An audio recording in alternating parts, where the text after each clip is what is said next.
Ji, let's start. बिस्मिल्लाहिर्रहमानिर्रहीम। In the name of Allah, the most merciful, the most beneficent. Dear aspirants of different jobs, this is Zahir Goraya, or most of the students are familiar with me. तो आज का session शुरू करने से पहले, जैसे sir Shahzad साहब ने आपको मेरी 2 प्रीवियस वीडियोस सेंड कर दी थी, जो कि अकाउंटिंग क्या है उसके बारे में थी, और फर्दर कुछ बेसिक कॉन्सेप्ट्स अकाउंटिंग के थे उसके बारे में थी। तो जो पहले 2 लेक्चर्स हैं उनको मैं सम अप करता हूँ। Let me admit some new students.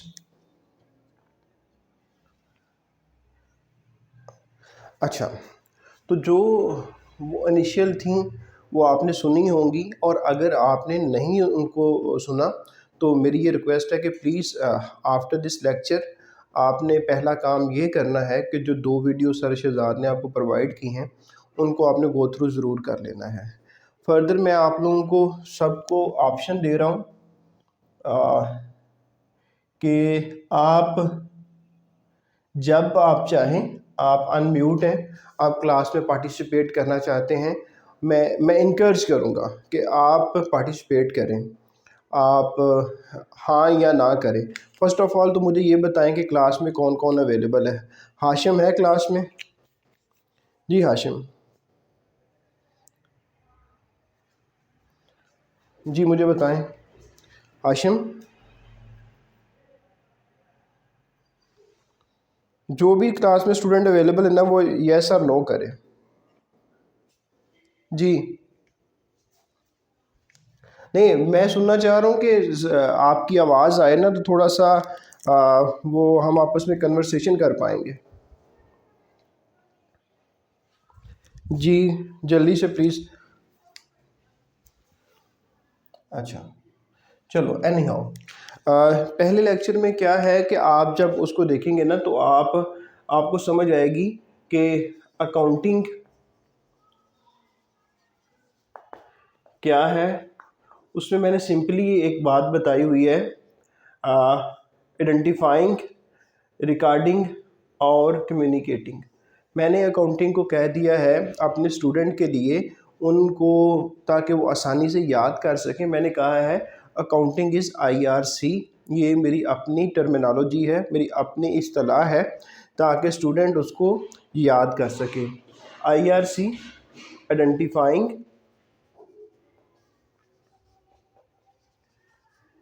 Recording और कम्युनिकेटिंग। आपसे किसी भी प्लेटफॉर्म पे दुनिया में, पाकिस्तान में या पाकिस्तान से बाहर, कोई भी पूछ लेना आपसे कि अकाउंटिंग क्या है, तो आप उसे कह सकते हैं अकाउंटिंग। अगर आप बाहर हैं तो कह सकते हैं accounting is IRC, and I is for identification और identifying, R for recording, and C for communicating a transaction. ये सारी की सारी जो है वो अकाउंटिंग है। ये हल्का सा आपको ये बता दूं कि रिकॉर्डिंग में क्या आ जाता है। रिकॉर्डिंग में आपको पता है, आप जनरल जर्नल बनाते हैं, आप लेजर बनाते हैं जिसे हम आगे पढ़ेंगे भी, और फिर आप ट्रायल बैलेंस बनाते हैं, और फिर आप आगे जो इनकम स्टेटमेंट्स वगैरह बना के आप कम्युनिकेट कर देते हैं, आप आगे भेज देते हैं। मुझे स्टूडेंट नए आए हैं उनको भी एडमिट करें। नहीं हाशिम, मैंने म्यूट नहीं किया, मैंने आपको ऑप्शन दिया है कि you can unmute your self. जब आपका दिल करेगा आप अनम्यूट कर सकते हैं, ये आपके पास ऑप्शन मौजूद है। ठीक है, तो ये IRC को मैंने डिस्कस करने की कोशिश की। IRC mean is equal to accounting. IRC is equal to accounting.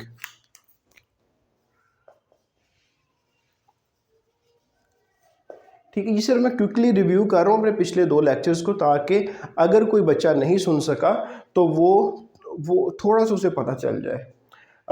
फिर कम्युनिकेट किसके साथ करना होता है, ये भी आपको पता होना चाहिए कि ये स्टेक होल्डर्स होते हैं। स्टेक स्टेक होल्डर्स में आप जब पढ़ेंगे तो आपको पता चलेगा कि दो तरह के होते हैं, एक इंटरनल स्टेक होल्डर होता है और एक एक्सटर्नल होता है। इंटरनल आपके कंपनी के जो भी जितने भी लोग कंपनी के अंदर हैं वो सारे इंटरनल हैं, छोटे एम्प्लाई से लेकर टॉप के एम्प्लाई तक। डिपार्टमेंट, अदारों में मुख्तलिफ डिपार्टमेंट्स होते हैं। एक्सटर्नल में कौन होते हैं? एक्सटर्नल में भी बहुत सारे होते हैं, लेकिन जो टॉप सबसे अहम जो एक्सटर्नल स्टेक होल्डर होता है, जिसको इंफॉर्मेशन की, जिसको कम्युनिकेशन की ज़रूरत होती है, वो आपका इन्वेस्टर होता है। और इन्वेस्टर को क्या कहते हैं? Share holder. और इसके बाद दूसरे नंबर पे जो 2 नंबर होता है वो आपका क्रेडिटर होता है, स्टेक होल्डर। स्टेक होल्डर का पता है ना, जिसको किसी भी चीज़ के साथ कोई इंटरेस्ट हो वो स्टेक होल्डर होता है उसका। एक कंपनी का मुलाजम है, एक बिज़नेस का मुलाजम है, उसको इंटरेस्ट है कंपनी के साथ। कंपनी चलेगी तो चलने से ही उसको तनख्वाह मिलेगी, अगर कंपनी बंद हो जाएगी तो उसे तनख्वाह नहीं मिलेगी।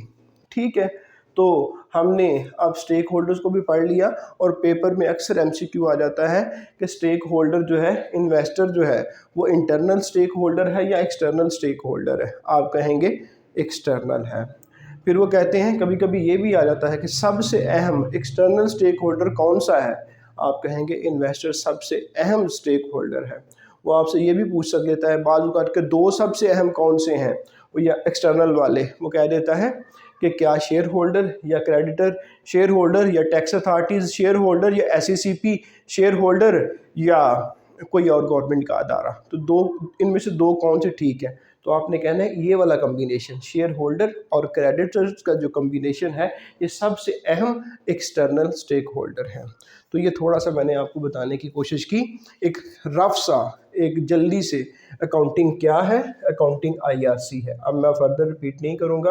Identifying, recording and communicating. Recording में मैंने बता दिया। अच्छा, यहाँ से मैं जाते जाते आपको ये भी बता दूं, अक्सर अल्लाह करे आप टेस्ट पास कर दें तो बुक कीपिंग पे ज़रूर क्वेश्चन आता है कि बुक कीपिंग क्या है। बुक कीपिंग क्या है? अकाउंटिंग में क्या आ गया? अकाउंटिंग में एक ये आ गया, एक ये आ गया, एक ये आ गया। तो याद रखना बुक कीपिंग जो है ना, बुक कीपिंग में सिर्फ ये है, सिर्फ और सिर्फ ये है, सिर्फ और सिर्फ ये है, ओनली रिकॉर्डिंग के अलावा बुक कीपिंग के अंदर और कुछ नहीं है। अच्छा, मुझे हाशिम भी बताया कि हाशिम, मेरी आवाज़ और बोर्ड आपको सही जा रहा है?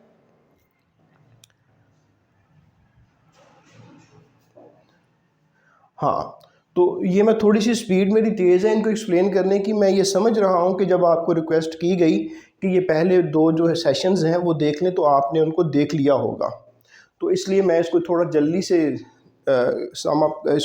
मैं इसको कंप्लीट करने की कोशिश कर रहा हूँ। अच्छा, क्योंकि मेरी ये ख्वाहिश है कि हम ज़्यादा से ज़्यादा सिलेबस कवर करें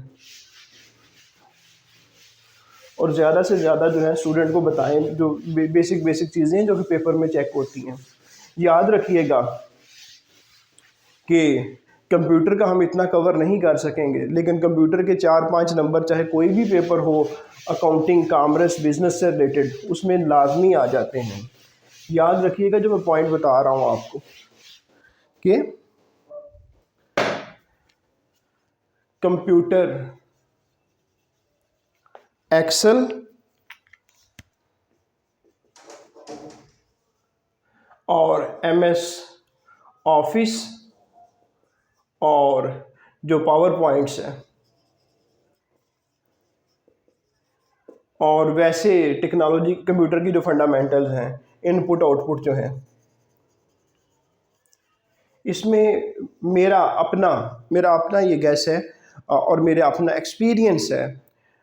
जैसे आपको पता है कि इंस्पेक्टर, एग्जेक्टिव सुई गैस ऑफिसर और मुख्तलिफ एग्ज़ाम में मैं भी अपेयर हो चुका हूँ और यहाँ पे मैंने जॉब भी कर ली है। तो ये मैं आपको बता रहा हूँ कि ये हर पेपर में ये आपने खुद करना है, ये हर पेपर में 3-4 नंबर या 5 नंबर यूजुअली टच कर जाता है। अच्छा, कोई नया स्टूडेंट तो नहीं आया? ठीक है। तो बुक कीपिंग के बारे में मैं बताना चाह रहा था कि मुझे बताओ बुक कीपिंग क्या है। कोई स्टूडेंट जो वॉलंटियर हो स्पीकर ऑन करे और बता दे। एनी वॉलंटियर, इंटरेक्टिव सेशन हो जाएगा। शाबाश। अभी मैंने बुक कीपिंग का बताया, जल्दी से डिस्कस करो। अकाउंटिंग में तीनों चीज़ें थी, IRC, बुक कीपिंग में सिर्फ R है। बुक कीपिंग में सिर्फ R है, ओनली रिकॉर्डिंग। तो हम कह सकते हैं बुक कीपिंग अकाउंटिंग का एक हिस्सा है, एक पार्ट है अकाउंटिंग का, जिसमें सिर्फ रिकॉर्डिंग की जाती है, जिसमें सिर्फ जर्नल बनाए जाते हैं, जिसमें सिर्फ जर्नल लेजर बनाया जाता है, और जिसमें सिर्फ और सिर्फ ट्रायल बैलेंस बनाया जाता है, सिर्फ रिकॉर्डिंग की जाती है। रिकॉर्डिंग करेंगे, बुक कीपिंग कहलाएगा। बुक कीपिंग अकाउंटिंग का हिस्सा है। अकाउंटिंग बुक कीपिंग का हिस्सा नहीं है, बल्कि बुक कीपिंग अकाउंटिंग का हिस्सा है। सम टाइम अकाउंटिंग को क्या कहा जाता है, आप नोट कर सकते हैं कि अकाउंटिंग को ये छोटी छोटी चीज़ें आ रही होती हैं, वही लैंग्वेज। अकाउंटिंग को लैंग्वेज भी कहा जाता है ऑफ बिजनेस। अकाउंटिंग को बिजनेस की ज़ुबान भी कहा जाता है। यही वो ज़ुबान बोलती है तो स्टेक होल्डर्स को पता चलता है कि बिज़नेस कहाँ खड़ा है, बिज़नेस कामयाब है, नाकाम है, बिज़नेस की परफॉर्मेंस क्या रही, अकाउंटिंग बनाती है। कभी कभी ये भी एक क्वेश्चन आता है कि सबसे पहले अकाउंटिंग की बुक कौन सी थी, और वो बुक किसने लिखी, और बुक लिखने वाला किस मुल्क का रहायशी था। MCQ एक बन जाता है। चलें बता दें, किसी को आता है तो।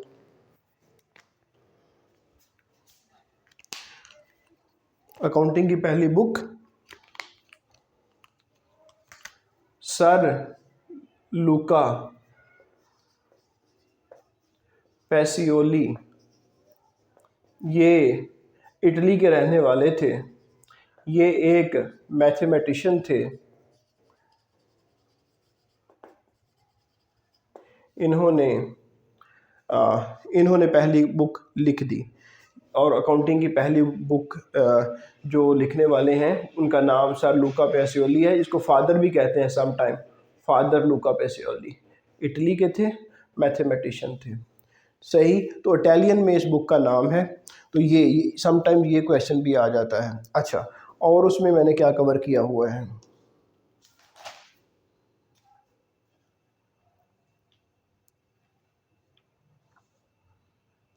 फिर आपको फाइनेंशियल अकाउंटिंग और मैनेजमेंट अकाउंटिंग का भी आप उसमें देखेंगे उन लेक्चर्स में कि फाइनेंशियल अकाउंटिंग क्या होती है और फाइनेंशियल अकाउंटिंग किन के लिए की जाती है। मैंने अभी आपको मैंने बताया कि यूजेस ऑफ इंफॉर्मेशन दो तरह के होते हैं।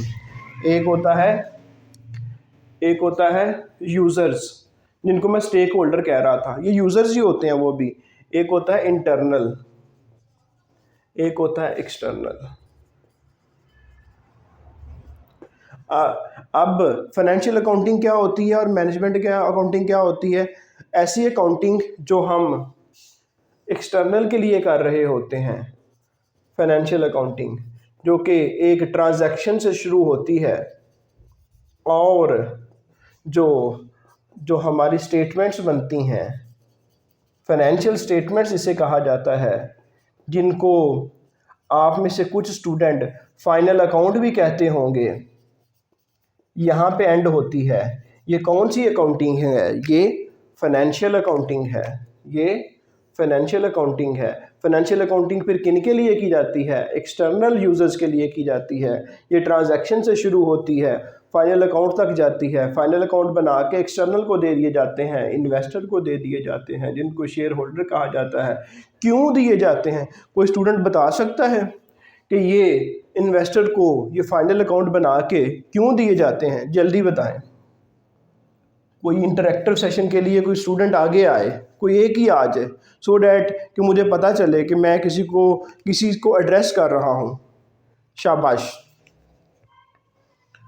जल्दी आ जाओ यार। कोई एक अपने आप को अनम्यूट कर ले।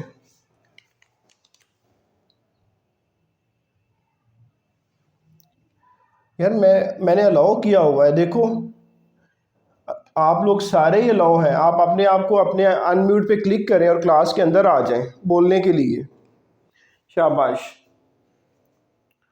ठीक है। मीनवाइल अलाउ है यार, मैंने अलाउ किया हुआ है। अच्छा, एनी हाउ, अच्छा तो इन्वेस्टर के बारे अभी मैंने ये फाइनेंशियल अकाउंटिंग आपको बता दी। ट्रांजैक्शन, आप मुझसे पूछेंगे सर ट्रांजैक्शन क्या होती है, मैं कहूँगा ये इकोनॉमिक इवेंट होता है। आप कहेंगे सर इकोनॉमिक इवेंट क्या हुआ, मैं यही कहा करता हूँ कि देखो आप किसी भी दुकानदार के पास जाते हो, शॉप वाला दुकान बना के बैठा है, शॉपकीपर, एक छोटी सी मिसाल ले रहे हैं, शॉपकीपर है, दुकान बना के बैठा है। मैं चला जाता हूँ उसके पास, मैं कहता हूँ कि यार मुझे 1 kg शुगर दे दो, चीनी दे दो। वो मुझे 1 kg शुगर दे देता है, मैं उसको शुगर के बदले में 100 रुपीज़ दे देता हूँ। तो ये क्या हुआ है, ये जनाब ट्रांजैक्शन हुई है। तो ये शॉपकीपर अपने बिजनेस का हिसाब किताब जिसे कहते हैं अकाउंटिंग को इस्तेमाल करेगा, लैंग्वेज ऑफ बिजनेस को इस्तेमाल करेगा, ट्रांजैक्शन को रिकॉर्ड करेगा, फर्दर सारा प्रोसेस चलेगा और फाइनल अकाउंट बनाएगा। और एंड पे महीना गुजरेगा तो उसको ये देखने के लिए कि मुझे नफ़ा हुआ या नुकसान हुआ, नफ़ा हुआ या नुकसान हुआ। नफ़ा मीन इनकम या प्रॉफिट, नुकसान मीन लॉस हुआ या मुनाफा हुआ, देखने के लिए फाइनल अकाउंट्स बनाएगा। फाइनल अकाउंट्स में कौन से वाला अकाउंट बनाएगा, इनकम स्टेटमेंट बनाएगा। तो देख लेगा कि मुझे नफ़ा हुआ है या नुकसान। बिजनेस के ये final account language of business बता देगी कि तुम्हें नफ़ा हुआ या नुकसान, और आगे अपना हिसाब किताब ठीक कर लो। वो फिर वजूहात को तलाश करेगा और अपने बिजनेस को आने वाले दिनों में बेहतर करेगा। मिसाल के तौर पर आप कॉलेज में पढ़ने जाते हैं, यूनिवर्सिटी में पढ़ने जाते हैं, आपकी परफॉर्मेंस यूनिवर्सिटी कैसे चेक करती है जी, एनी स्टूडेंट, आपकी परफॉर्मेंस कैसे चेक होती है? शाबाश। आप पूरा सेमेस्टर स्कूल में जाते हैं, यूनिवर्सिटी जाते हैं, कॉलेज जाते हैं, कैसे वो आपकी परफॉर्मेंस को चेक करते हैं? वो आपके पेपर लेते हैं, वो आपके पेपर लेते हैं, ठीक है। पेपर लेने के बाद वो रिज़ल्ट बताते हैं,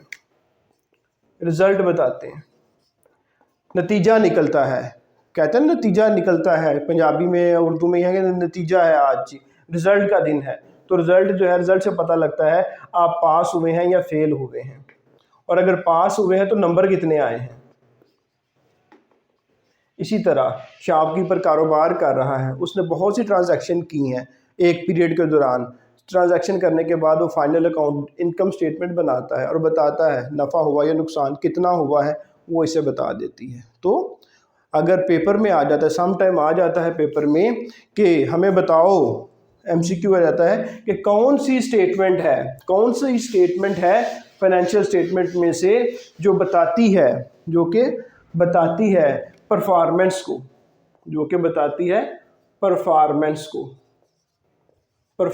को, एक कारोबार की परफॉर्मेंस को बताने के लिए कौन सी स्टेटमेंट है। आप वो 4 स्टेटमेंट लिख देगा, कह देगा income statement, balance sheet, statement of change in equity statement, cash flow. बताओ परफॉर्मेंस कौन सी बता रही है, जल्दी से मुझे इनमें से बता दो सही वाला कौन सा है। शाबाश।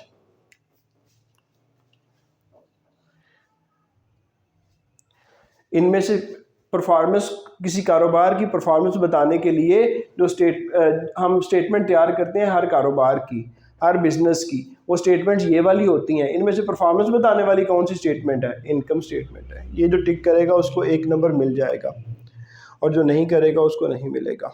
अच्छा, आगे बढ़ते हैं। तो मैं आपको फाइनेंशियल अकाउंटिंग और मैनेजरियल अकाउंटिंग के बारे में बता रहा था। उसमें मेरा ख्याल है फाइनेंशियल अकाउंटिंग की तो समझ आ गई कि वो एक ट्रांजैक्शन से शुरू हुई, फाइनेंशियल स्टेटमेंट्स बनी, फाइनेंशियल अकाउंटिंग हो गई। मैनेजमेंट अकाउंटिंग क्या हो गई?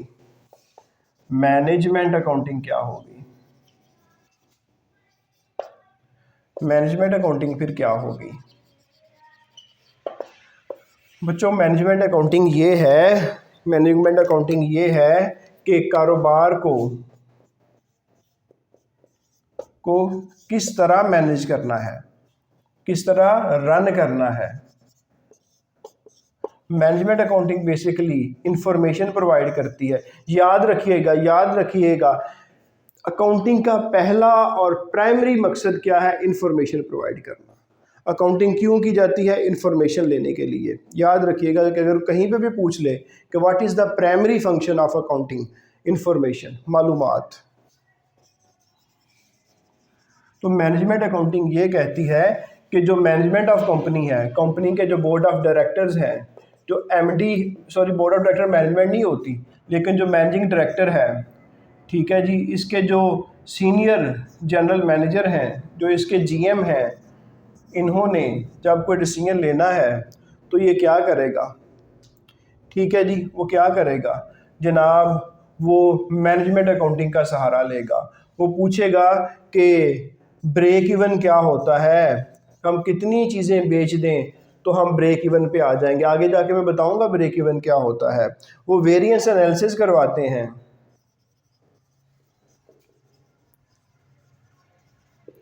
ठीक है जी, ये वही जिसमें वेर के आपने जो बजट बनाया और उसमें डेविएशन किया हुई, उसको मालूम करने के लिए वेरिएंस एनालिसिस वो करवाते हैं। वो और मुख्तलिफ़ किस्म के फंक्शंस करवाते हैं, वो मुख्तलिफ़ किस्म की कास्ट मालूम करवाते हैं। ये सारी की सारी कहाँ हो रही होती है जनाब? ये मैनेजमेंट अकाउंटिंग के थ्रू हो रही होती है, इसके ज़रिए हो रही होती है। तो मैनेजमेंट अकाउंटिंग और फाइनेंशियल अकाउंटिंग में कुछ फ़र्क है कि मैनेजमेंट अकाउंटिंग इंटरनल के लिए हो रही होती है, फाइनेंशियल अकाउंटिंग एक्सटर्नल के लिए हो रही होती है। मैनेजमेंट अकाउंटिंग के लिए लॉज जो हैं,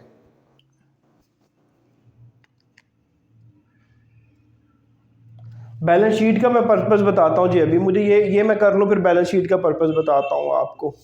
अभी मैं आपको बताऊंगा, लेकिन मुझे ये कंप्लीट कर रहे हैं, इसके फ़ौरन बाद मैं आपको ये क्वेश्चन का आंसर दूंगा।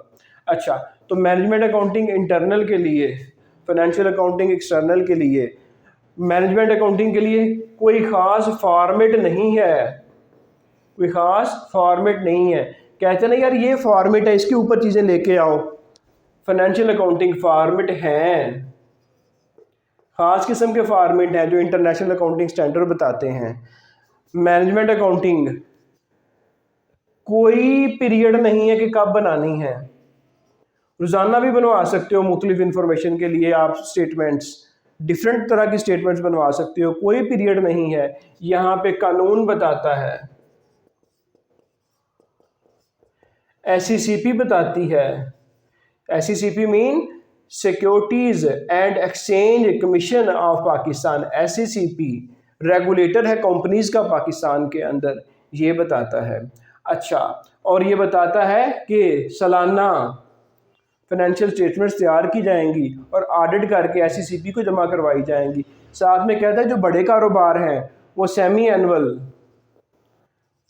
6 महीने बाद, और क्या, और क्वार्टरली 3 महीने बाद भी अकाउंट्स अपने फाइनल अकाउंट्स बना के SECP को जमा करवाएंगे। तो ये देखो यहाँ पे रेगुलेटरी रिक्वायरमेंट है, यहाँ पे मैनेजमेंट अकाउंटिंग रेगुलेटरी रिक्वायरमेंट नहीं है। यहाँ पे कोई फॉर्मेट नहीं चाहिए, यहाँ पे फॉर्मेट है। ये एक्सटर्नल के लिए है, ये इंटरनल के लिए है। तो बस ये कुछ बुनियादी चीज़ें थी जो कि आपको बताना ज़रूरी थी मैनेजमेंट अकाउंटिंग के बारे में और फाइनेंशियल अकाउंटिंग के बारे में। अच्छा, इसके बाद स्टूडेंट का क्वेश्चन आया बैलेंस शीट के बारे में। बैलेंस शीट को भी मैंने पूरा कवर करना है, तो लेकिन फिर भी मैं बता देता हूँ।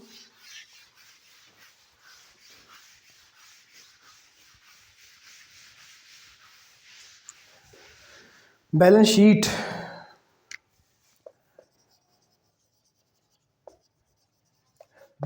का दूसरा नाम according to international accounting standards क्या है? Statement of financial position. ठीक है जी, स्टेटमेंट ऑफ फाइनेंशियल पोजीशन। आपको अकाउंटिंग की इक्वेशन का पता है? बताएं मुझे, अकाउंटिंग की इक्वेशन क्या होती है?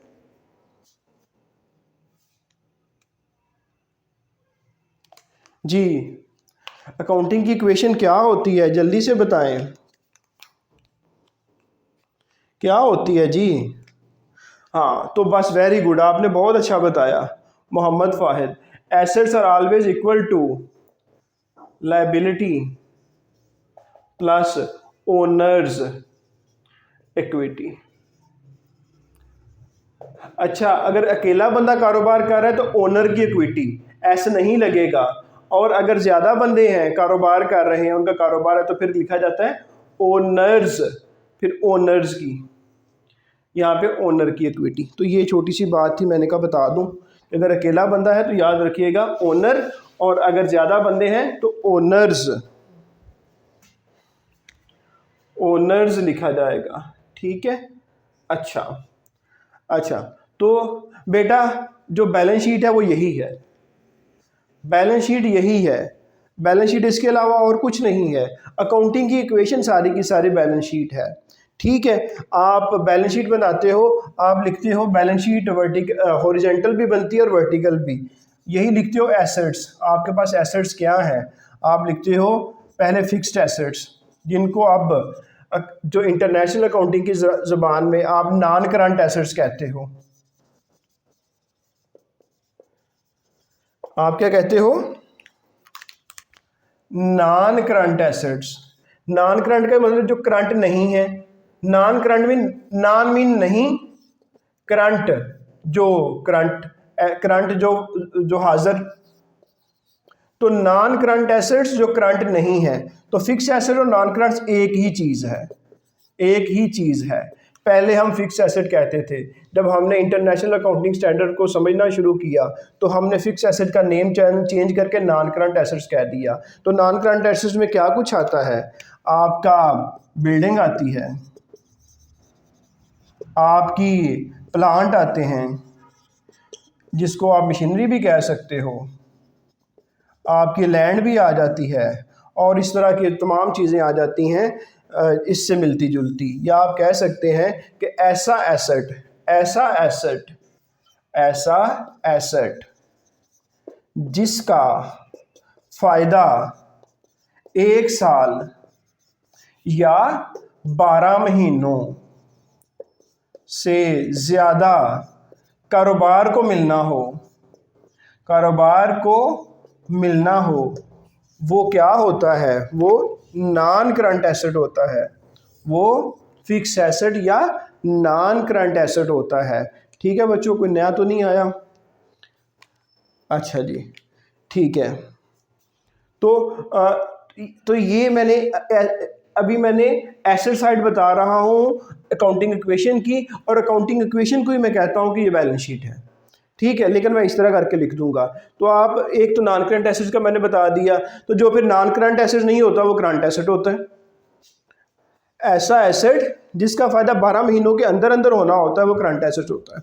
अच्छा, तो ये नॉन करंट है एसेट हो गया। करंट मुझे जल्दी से आप लोग बता दें, शाबाश, हरी अप जी प्लीज, करंट एसेट्स बताएं।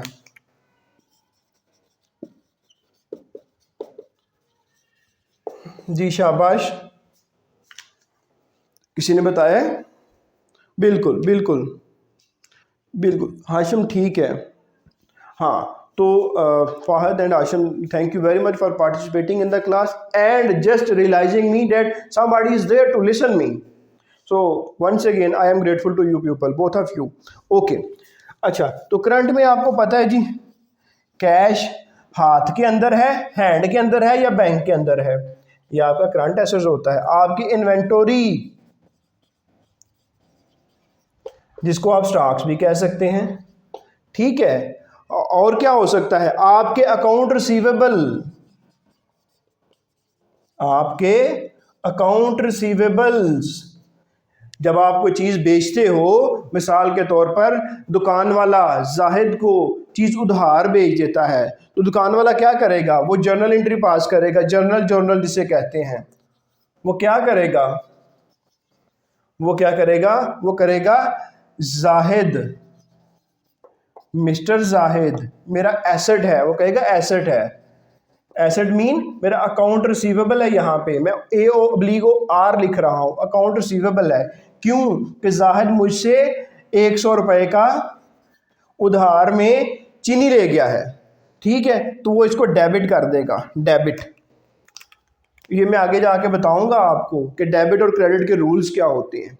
ये मैंने आगे इंशाल्लाह बढ़ के आपको बताना। मैंने आपको बुनियादी चीज़ें बतानी हैं जो कि आपके अकाउंटिंग के विजन को बेहतर करेगी, और इंशाल्लाह जब आप एग्ज़ाम में जाएंगे तो आपके लिए बड़ा ही बेहतर होगा। एक स्टूडेंट का क्वेश्चन आया, बेटा मेरे पास जो भी आ रहे हैं मैं तो उनको ज्वाइन करवाते जा रहा हूँ, तो और अल्हम्दुलिल्लाह हमारा नेट भी आज ठीक चल रहा है। तो हाँ, ये फैसल बार बार बेचारे, इनका नेट मुझे ठीक नहीं लग रहा। अच्छा, तो कहाँ पे था मैं? हाँ, मैं आपको डेबिट और क्रेडिट का भी बताऊंगा, और बेसिकली मैं आपको फंडामेंटल भी बताऊंगा। और मैंने अक्सर देखा है कि जो पेपर हो रहे होते हैं, क्योंकि लाइक यू, जैसे अब आप मेहनत कर रहे हैं, हमने भी कुछ 7-8 साल पहले की थी, और हमने भी एग्ज़ाम दिए थे, और अल्लाह ने करम किया, शुरू में नहीं पास होते थे, फिर अल्लाह ने करम किया तो पास होने शुरू हुए, तो फिर पास ही होते गए। तो वहाँ पे जब भी जाते थे तो वहाँ पे बुनियादी चीज़ें पूछी जाती हैं, कभी भी कोई बहुत बड़ी बड़ी चीज़ें नहीं पूछ, एक एक एमसीक्यू में वो छोटी सी चीज़ ही पूछता है। तो छोटी चीज़ जिसकी अंडरस्टैंडिंग बेहतर होती है वो अपनी अंडरस्टैंडिंग के मुताबिक सही टिक कर देता है। तो इंशाल्लाह आपने भी इसी तरह टिक करना है। तो आगे मूव करते हैं। तो मैं आपको बता रहा था अकाउंट रिसीवेबल आ गया, तो मैंने अकाउंट रिसीवेबल को थोड़ा सा टच दे दिया। बताते हैं,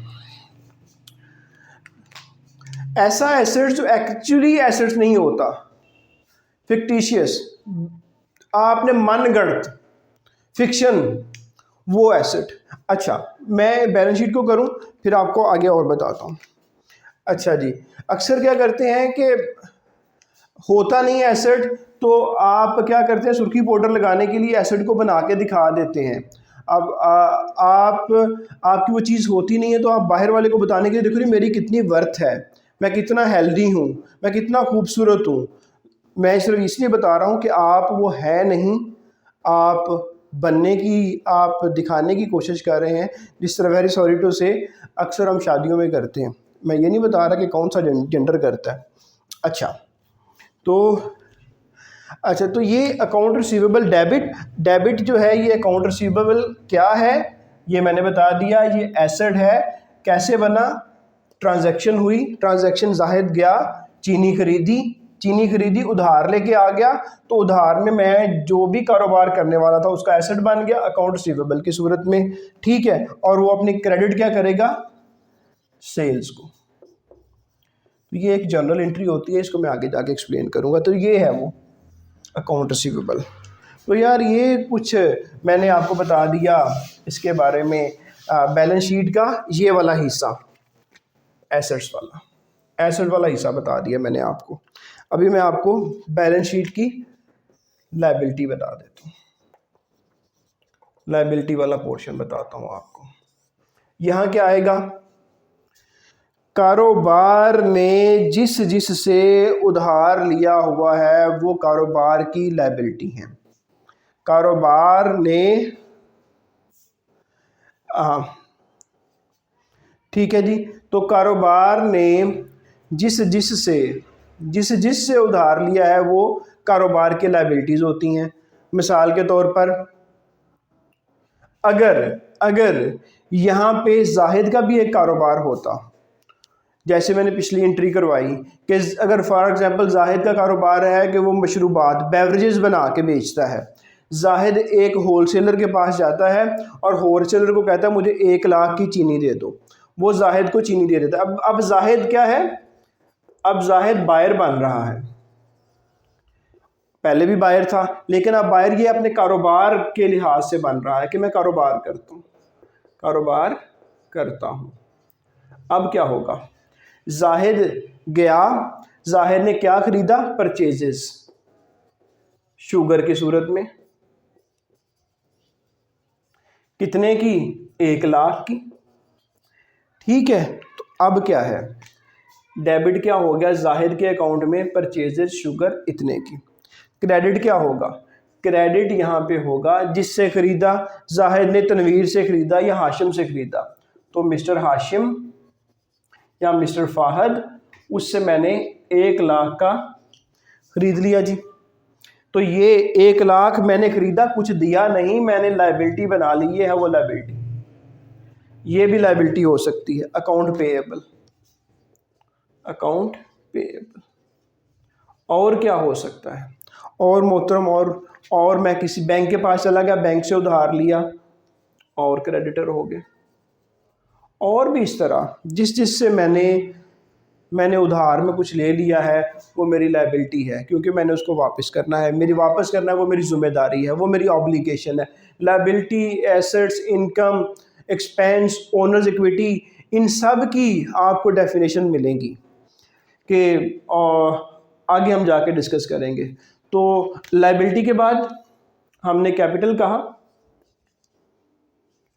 या ओनर इक्विटी। यार ओनर इक्विटी के और क्या क्या हो सकते हैं नाम जी? ओनर इक्विटी के, फैसल बेचारे के साथ मसला आ रहा है। अच्छा, ओनर इक्विटी के और क्या क्या नाम हो सकते हैं?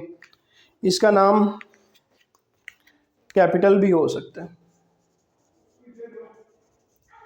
ठीक है जी। इसका नाम और क्या हो सकता है? और क्या हो सकता है जी? ठीक है, चलो इस पे आप कैपिटल पे रुक जाओ, मेरे भी जहन में भी ये आ रहा है, लेकिन इसको और भी मुख्तलिफ तरीक़ों से जाना जाता है, ठीक है जी। तो 10:12 हुए, ठीक है। तो यार देखो, यही था भाई। अच्छा, कैपिटल के बारे में आपको मैं बता दूं कि कैपिटल होता क्या है और कहाँ से आता है, और कैपिटल कैसे बढ़ता है, और कैपिटल कैसे कम होता है जी। क्या ये हम डिस्कस कर लें कि कैपिटल कम और ज़्यादा कैसे होता है? क्या वो वजूहात हैं? What are the reason to increase in capital and reduction in capital? कोई बता सकता है? जल्दी से बताएं मुझे। क्या कोई मुझे यहाँ पे ऑनलाइन होके बता सकते हैं? शाबाश, हरी अप। यार 1 मिनट मुझे दीजिएगा, मैं सिर्फ मुझे 1 मिनट सिर्फ 1 मिनट दीजिएगा, मैं वापस आ रहा हूँ, सिर्फ 1 मिनट। हाँ जी, मैं पढ़ा रहा हूँ बेटे, जाओ।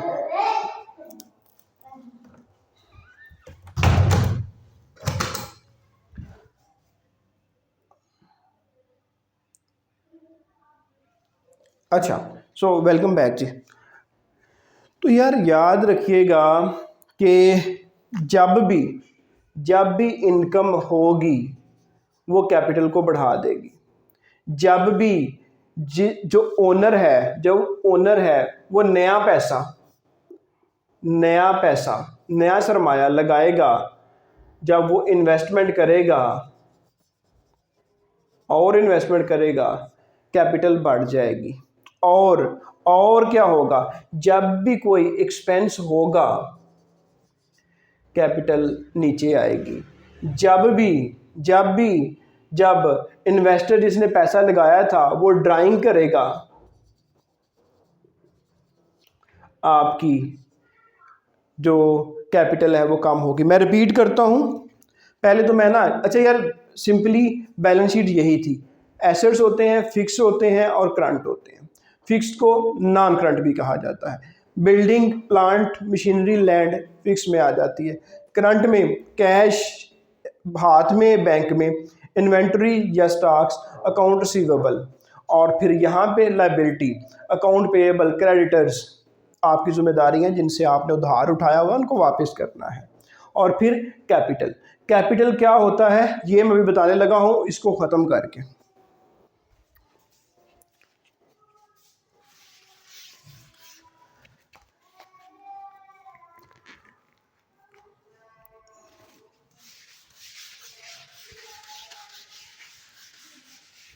देखो, जब भी कोई ओनर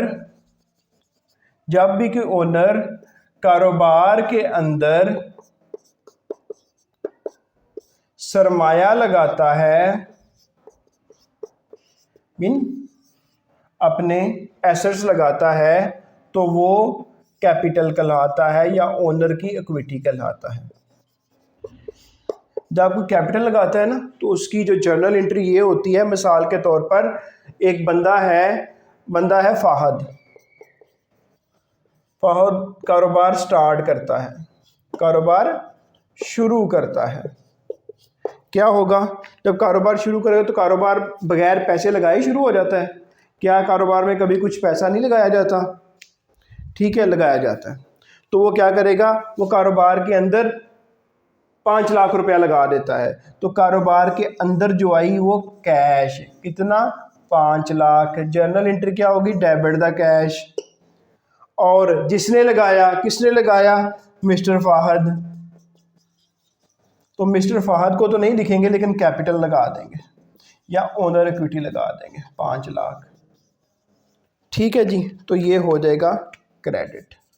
डेबिट और क्रेडिट, डेबिट और क्रेडिट के रूल मैंने करने हैं, वो आपको मैंने बताने हैं इंशाल्लाह। ठीक है जी। तो बच्चों ये वाला जो कैपिटल है ना, जो इसका ये कैपिटल है, ये कैसे बढ़ता है, कैसे ऊपर की तरफ जाता है? कैसे ऊपर की तरफ जाता है? जब ये फाहद और पैसे लगाएगा बिजनेस में और सरमाया लेके आएगा, या बिजनेस चलेगा, चलने के बाद वो कुछ इनकम लाएगा, फिर भी ऊपर की तरफ जाएगा। लेकिन अगर फाहद क्या करता है? ड्राइंग कर लेता है, जो पैसा लगाया है उसमें से कुछ निकालता है, तो कैपिटल ऊपर को जाएगा या नीचे को आएगा? नीचे को आएगा। ठीक है जी, ड्राइंग की वजह से। अगर कोई फाहद एक्सपेंस करता है तो कैपिटल ऊपर को जाएगा या नीचे को जाएगा? नीचे को जाएगा। तो ये याद रखिएगा, सम टाइम एमसीक्यू में पूछ लेता है कि एक्सपेंस हो गए हैं तो एक्सपेंस का इम्पैक्ट कैपिटल पे क्या आएगा? कैपिटल इंक्रीज होगी, डिक्रीज होगी, कुछ नहीं होगा, none of the above is correct. तो आप लोग क्या कहोगे? क्या कहोगे जी? यही कहोगे, तो कैपिटल जो है वो डिक्रीज हो जाएगी। अच्छा, तो ये जी आगे बढ़ते हैं।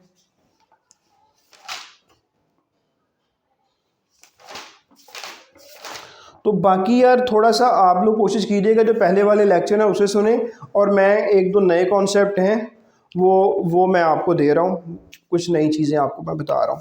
बताना क्या है, मैं आपको अकाउंटिंग की इक्वेशन को ही बड़ा कर देता हूँ और फिर आप लोगों को कहता हूँ कि एक एक करके मुझे ट्रांजैक्शन बताओ और क्या अकाउंटिंग की इक्वेशन की सूरत हाल ठीक रहती है।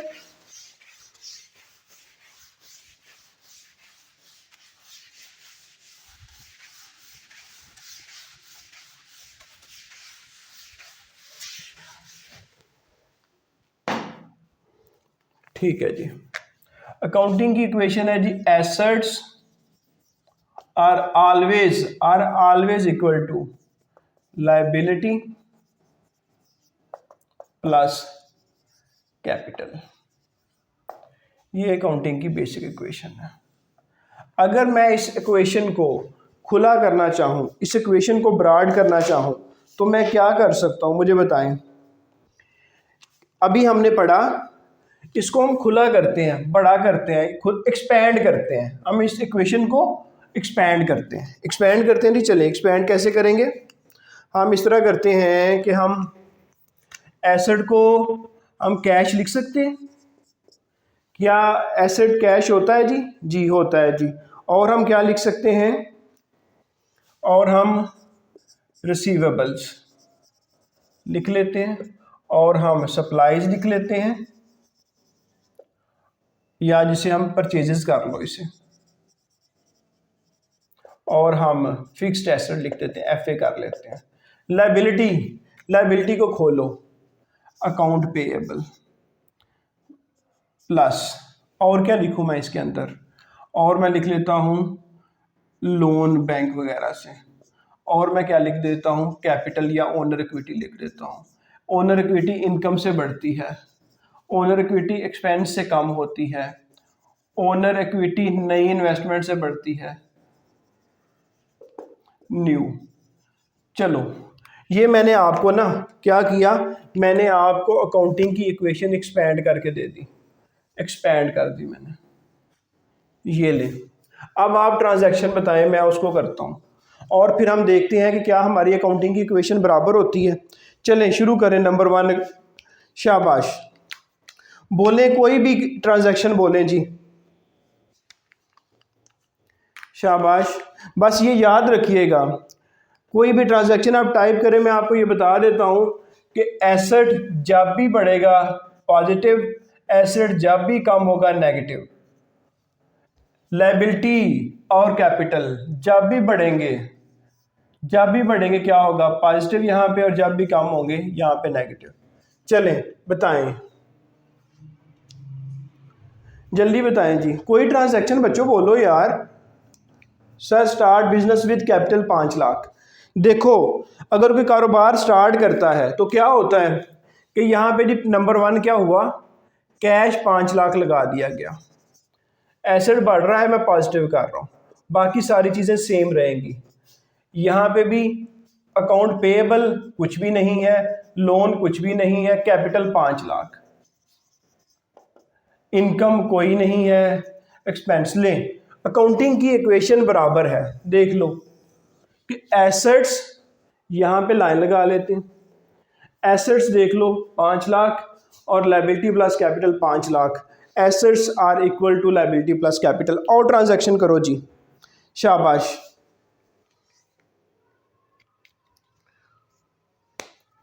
ये कहना चाह रहे हैं कि आपने बैंक से लोन ले लिया, ठीक है जी। अगर आपने लोन लिया तो क्या हुआ, 2 नंबर ट्रांजैक्शन कर रहे हैं, 5 लाख का लोन लिया, सॉरी 1 लाख का, 5 लाख तो पहले से कैश पड़ा है, अगर लोन लेंगे तो 1 लाख और आ गया, बाकी ये सारे सेम रही, ठीक है जी। तो यहाँ पे लोन अकाउंट पेएबल तो सेम ही है, नीचे उतार लो, लोन की जगह 1 लाख लिख लो और 5 लाख आपका कैपिटल है और बाकी आप वैसे लिख लो। अब ये 5 और 1 6 लाख, 6 लाख के एसेट्स हैं, इज इक्वल टू, ये वाली लाइन हम ऐसे लगाते हैं, is equal to account payable कुछ भी नहीं, लोन आपने जो वापस करना है 1 लाख और कैपिटल कितना जी 5 लाख, ये वाला हिस्सा भी इक्वेशन का, ये वाला हिस्सा भी 6 लाख, इक्वेशन का ये वाला हिस्सा भी 6 लाख। चले और ट्रांजैक्शन करें, शाबाश। हाँ जी, इन्होंने कहा जी फर्नीचर परचेज कर लिया है 20,000 का, तो फर्नीचर को हम फिक्स एसेट में ले जाते हैं। तो देखो 3 नंबर ट्रांजैक्शन, इसको मैं 6 लाख ही लिख लेता हूँ, इन दोनों को कैश को इकट्ठा करके, लेकिन फर्नीचर इन्होंने लिया है कैश पे लिया है, ये कैसे लिया है, अच्छा इन्होंने कहा जी फर्नीचर लिया 20,000 का, मैं समझता हूँ कैश में ले लिया, तो क्या होगा 6 लाख पहले था माइनस, क्योंकि आपने अगर कैश पे लिया है तो कैश आपने दिया है, और अगर आपने कैश दिया है तो कैश कम हो गया है, तो 6 लाख माइनस 20,000 5,80,000, बाकी चीज़ें सेम, लेकिन फर्नीचर जो है ये 20,000 का हो गया, ये बढ़ गया है, ये भी एसेट की किस्म है। तो जब ये 20,000 और ये 5,80,000 दोनों को मैं इकट्ठा करूँगा तो क्या बनेगा जी 6 लाख। तो एसेट वाली साइड जो है फिर 6 लाख है, और ये वाली साइड तो वैसे ही 6 लाख की 6 लाख आ जाएगी, इसमें तो कोई चेंज आएगी नहीं, ठीक है जी। आगे बोलो, पे रेंट 2,000, ठीक है जी, पे रेंट 2,000, बाद में ड्राइंग का करता हूँ, रेंट पे कर दिया 2,000, अब रेंट कैश में क्या होगा, तो देखो 4 नंबर ट्रांजैक्शन, पहले था 5,80,000, इसमें से जाने लगा है 2,000 रेंट की सूरत में, जब अब कैश निकलता है तो मैंने कहा है एसेट कम होगा तो माइनस होगा, ठीक हो गया। तो और साथ में ये फर्नीचर को मैं नीचे उतार लेता हूँ 20,000। अब आ जाओ अकाउंटिंग की इक्वेशन की ये वाली साइड, 6 लाख तक तो समझो ये ऊपर से नीचे उतर गया जैसे ये था, माइनस एक्सपेंस, देखो मैंने क्या कहा था, माइनस एक्सपेंस, क्योंकि एक्सपेंस जब होता है वो कैपिटल को कम करता है, तो एक्सपेंस कितना हो रहा है 2,000, तो इनको जब 6 लाख माइनस 2000 करते हैं तो कितना आता है? 5,98,000। तो ये इनको भी इकट्ठा करो, 580 माइनस 2 लाख, तो 578 हो गया। तो 578 जमा ये 20,000, तो 598 हो गया ये वाला भी। ये टोटल भी इन दोनों को जब मैं इकट्ठा करता हूँ इन दोनों को, तो ये भी क्या हो जाता है? 598 हो जाता है। तो क्या आपकी एसेट वाली साइड आपकी जो लाइबिलिटी प्लस कैपिटल वाली साइड है उसके बराबर नहीं आ रही? अच्छा, paid salaries to staff 1 by 1 करके करें ना जी।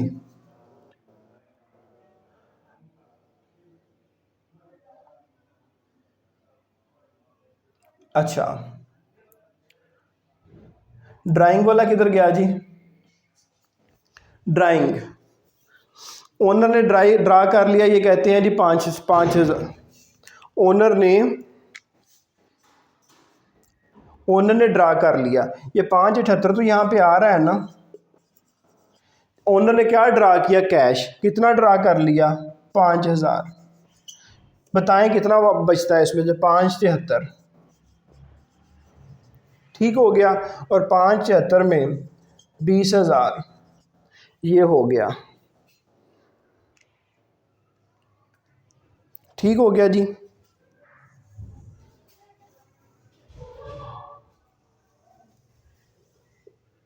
ठीक हो गया। चलें, तो इन दोनों को जमा करें। ये मेरे ख्याल से 573 और 20 593 होना चाहिए। 593। ठीक हो गया, ये 593। अब इस तरफ आ जाते हैं। 598 तो पहले था ना, चलो 598 ऐसे लिख लो। ठीक है। और जब भी हमने ड्राइंग का कहीं लिखा हुआ है? नहीं लिखा हुआ, तो यहाँ लिख दो कि जब भी ड्राइंग होगी वो आपके कैपिटल को कम करेगी, तो माइनस ड्राइंग वाला लिख लें। तो यहाँ पे 5,000 लिखें। अच्छा, इनकी जर्नल एंट्री भी मैं बताऊंगा आपको। अगर कोई ये लिख रहा है ना, और इस जर्नल एंट्री से हम फिर लेजर भी बनाएंगे और लेजर से फिर आगे भी चलेंगे। ठीक है, तो इसको भी आप कर लें, तो 593 हो जाएगा। अच्छा, आगे क्या हुआ? आगे कौन सा था?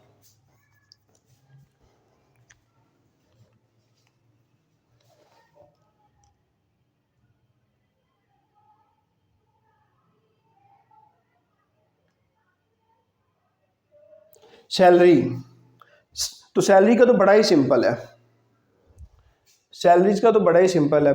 50,000 से कह रहे हैं, तो जी हमारे पास 573 कैश पड़ा हुआ है, इसमें से 50,000 कैश चला जाएगा, तो इसको माइनस करें तो कितना बन जाएगा? 523 होगा ये 523। और 523 में मैं 20,000 ऐड कर लेता हूँ, तो ये हो जाएगा 543। ठीक है। और यहाँ पे 593 है ऑलरेडी ऊपर वाला। और इसके अंदर से मैं क्या करता हूँ? इसके अंदर से मैं जो एक्सपेंस है सैलरीज वाला एक्सपेंस माइनस, तो एक्सपेंस में माइनस करता हूँ 50,000, तो 543 हो जाएगा। तो डियर स्टूडेंट्स, ये कुछ चीज़ें थी आपके साथ डिस्कस की। अच्छा, बाकी हम ऐसा करेंगे कि जो सर शहजाद हैं वो आपको शेड्यूल इशू कर देंगे। अच्छा, फाइनेंशियल अकाउंटिंग और other relevant matters, tax management के कुछ कॉन्सेप्ट्स वो इंशाल्लाह मैं आपको पढ़ाऊँगा। और बाकी सर शहजाद कास्ट अकाउंटिंग के कुछ कंसेप्ट्स वो भी पढ़ाएंगे। और सर आरिफ वो भी ACMA हैं, वो भी हमें स्टैट और इस तरह की चीज़ों में हमें हेल्प करेंगे ताकि आपका ज़्यादा से ज़्यादा सिलेबस कवर किया जा सके। स्केजुअल के बारे में और दूसरी चीज़ों के बारे में जो कुछ भी आप जानना चाहते हैं, सर शहजाद का नंबर आप लोगों के पास है, क्योंकि अल्हम्दुलिल्लाह जिन्होंने मुझसे पढ़ा है इंस्पेक्टर और दूसरा, तो I am literally very busy. मैं आपको फाइनेंशियल अकाउंटिंग करवाऊंगा और रेलिवेंट अदर करवाऊंगा, क्योंकि मेरे और भी लेक्चर्स होते हैं डिफरेंट इंस्टीट्यूट्स में। ये नंबर है सर शहजाद का, जो मेरे वो फाइनेंशियल अकाउंटिंग और टैक्स और मैनेजमेंट के कुछ कॉन्सेप्ट्स मैं आपको करवाऊंगा। तो बाकी चीज़ें जो भी आपने फॉर्मेलिटीज़ पूरी करनी है वो सर शहजाद से कर लें। तो थैंक यू वेरी मच जी। इंशाल्लाह नेक्स्ट क्लास आपको शेड्यूल मिल जाएगा उसका। ठीक है जी।